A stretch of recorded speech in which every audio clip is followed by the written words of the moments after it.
अगं ईशा सत्ते काकूंकडे बसली आहे आणि यायलाच तयार नाही आणि त्या सुद्धा सोडायला तयार नाहीत तिला. तिथनं शाळेत घेऊन जा आता. हेच करणार मी आता. बरं गंमत म्हणजे तिने त्यांच्याकडून एक डबा घेतला शाळेसाठी. हळूहळू सगळ्यांना वेळ लावणारी पोरगी.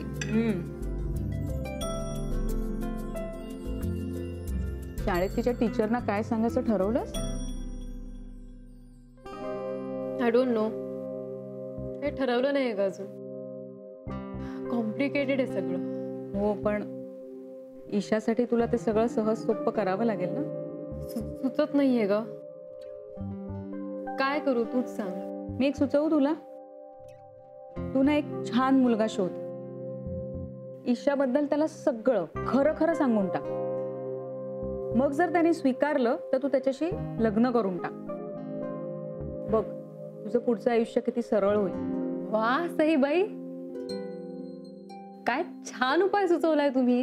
अगं मी खरंच सांगते, मी गंमत नाही करत आहे. हो आणि अगदी सोपं आहे ना हे सगळं. हे एकच सोल्युशन दिसतंय तुला. तसं नाही पण आता बघ ना, तुझं लग्न सुद्धा आता करायलाच हवं ना. का माझं वय उलटून चाललंय असं वाटतं तुला? अगं तसं नाही ग. हे बघ मला जे सुचलं योग्य वाटलं ते मी सांगितलं. ओके ठीक आहे. माझं जाऊ दे ग, पण तुझं काय?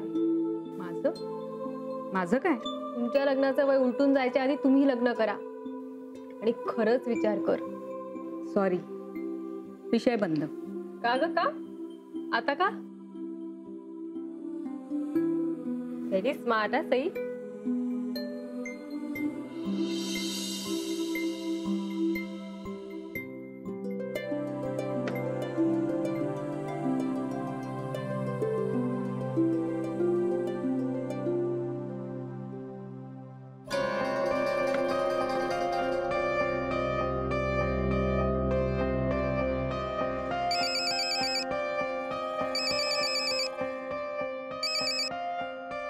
हाँ बोल सारिका.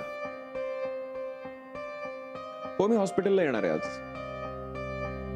नाही पण मी पेशंट्सना नाही तपासणार कारण मला जरा सेटल व्हावं लागेल. मी बऱ्याच महिन्यांनी येतो. Okay bye.